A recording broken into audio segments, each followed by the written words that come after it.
Excelente vídeo, professor.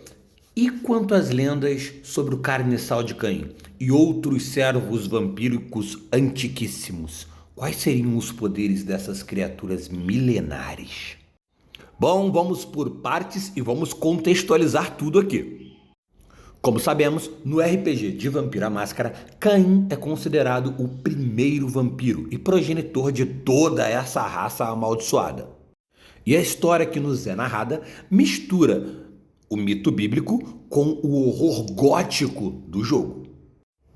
Então, o que nos é narrado é: o filho mais velho de Adão e Eva, Caim, ele vai desviver o seu irmão Abel, e por isso ele vai ser amaldiçoado por Deus e banido para as terras de Nod. E a maldição envolvia o medo do fogo, o medo do sol e uma eterna sede de sangue.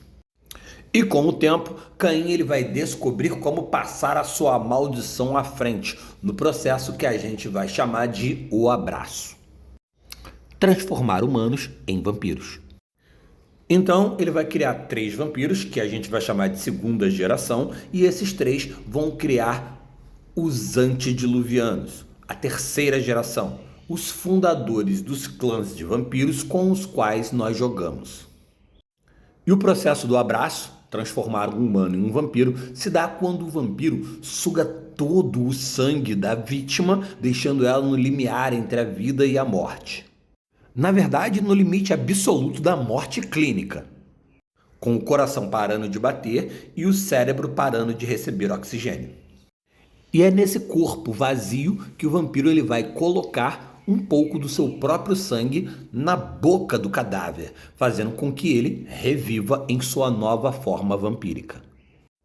Porém, quando um ser humano ainda vivo bebe do sangue de um vampiro sem passar por esse processo, acontece uma outra coisa. Ele vai se tornar aquilo que nós chamamos de carniçal. O ser humano ele continua vivo, porém ele vai ganhar algumas habilidades sobrenaturais. Como, por exemplo, não envelhecer enquanto o sangue vampírico ainda estiver circulando no seu sistema. Ou seja, para continuar vivendo, um carniçal ele precisa continuar a beber o sangue de um vampiro. E assim, o ser humano que bebeu do sangue de um vampiro acaba criando uma dependência psicológica e mística com aquele vampiro do qual ele está bebendo sangue. Meio que um carniçal ele vai se apaixonar completamente pelo seu senhor vampírico e vai fazer de tudo para agradá-lo. E assim como Caim foi o primeiro vampiro, ele também vai ser o responsável pela criação do primeiro carniçal. E tudo isso vai acontecer na primeira cidade, também chamada de cidade de Enoque, a cidade que nos conta aí nos livros que foi onde Caim governou. E criou os 3, que criaram os 13, cidade essa que mais tarde vai ser destruída pelo dilúvio enviado por Deus. Que é o que vai fazer Caim se afastar ali dos seus filhos. Mas enfim, esse primeiro carniçal, o carniçal de Caim, é conhecido como Jabal, o mestre de todos os servos. Servo pessoal de Caim, o poder do cara por ter o sangue do primeiro vampiro circulando dentro do corpo dele era equivalente ao poder de um antediluviano. Você tá ligado? É um carniçal que possuía basicamente o poder de um membro da terceira geração. E ele ocupava, obviamente, ali na primeira cidade, o cargo mais elevado entre todos os filhos de Seth. Seth, no caso aqui, é o terceiro filho de Adão e Eva, do qual toda a humanidade é descendente. E nos é dito também que o Jabal, ele possuía mais sangue cainita, mais sangue de Caim dentro do seu corpo do que do seu próprio sangue, fazendo com que ele, além de ter esses poderes monumentais, ele também pudesse ficar vivo durante muito tempo sem a necessidade de Caim estar dando mais de seu sangue para ele. Na Bíblia, Jabal é um personagem mencionado no Gênesis, lá no primeiro livro da Bíblia, onde é relatado que ele é o pioneiro do pastoreiro nômade. O primeiro a viver em tendas e a revolucionar a criação de gado. Ele nos é apresentado como filho de Lameque, que é descendente direto do próprio Caim. E em Vampiro à Máscara nós não sabemos exatamente o que vai acontecer com Jabal depois do dilúvio, tá? Não nos é contado, mas temos mitos e lendas que dizem o que possivelmente pode ter acontecido com ele.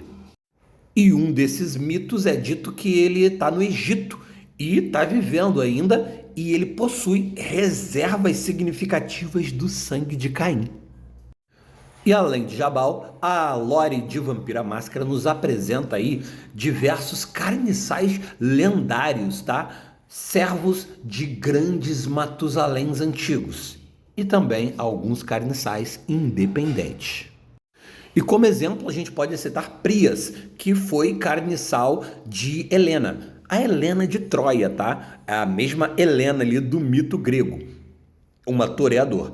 E Prias, ele tinha um poder bastante significativo, já que ele conseguia bater de frente com vampiros anciões.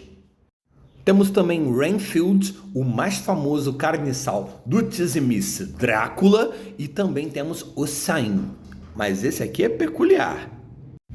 Ossian é um lobisomem, mas um lobisomem com uma genética única.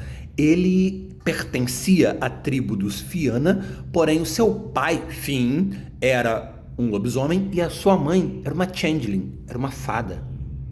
E essa mistura de sangue lupino com sangue feérico fez com que ele possuísse uma resiliência mística fantástica e uma forte inclinação à poesia e à arte. Mas sua vida mudou drasticamente quando ele experimentou sangue vampírico. E um lobisomem, quando bebe sangue vampírico, ele, como um ser vivo normal, ele sim adquire propriedades de carniçal. E para Ossian, o sangue vampírico acabou se tornando algo extremamente viciante, fazendo com que ele procurasse cada vez mais outros vampiros para poder exterminá-los e beber de seu sangue. Ou seja, ele não tinha um senhor vampírico controlando ele, ele se tornou um carniçal independente. O sangue vampírico, além de ser viciante, dominou a mente dele e fez com que ele não envelhecesse e ainda aumentava consideravelmente a sua própria força. E é lógico que ele foi exilado da comunidade dos lobisomens e passou a ser caçado pela própria tribo. Consumir sangue vampírico é uma heresia imperdoável. Mas Ossian, eu tô falando aqui Ossian, tô errando o nome dele, é Ossian, ele escolheu esse caminho violento aí de ficar caçando vampiro, bebendo o sangue dele e vivendo indefinidamente. E outro carniçal independente, além de Ossian, é o caçador lendário Caiaphas Smith, que eu já comentei sobre ele em algum dos vídeos por aqui falando sobre caçadores, mais especificadamente do livro Caçadores Caçados. Caiaphas, ele costumeiramente é considerado um dos mais temíveis e o mais implacável caçador de vampiros existente. Ele é um fanático religioso que acabou escolhendo se tornar um monstro para combater os outros monstros. E jurou perante Deus que não morreria até que o último vampiro da face da terra fosse destruído. Então ele segue por aí, caçando vampiros, bebendo seu sangue, vivendo indefinidamente e continua esse processo aí de caçar vampiro adoidado e extermínio total. Mas e aí, o que você acha de colocar Ossian, Caiaphas Smith ou Jabal na sua história de vampiro? Como você os colocaria aí na sua crônica? Conta aí pra gente nos comentários.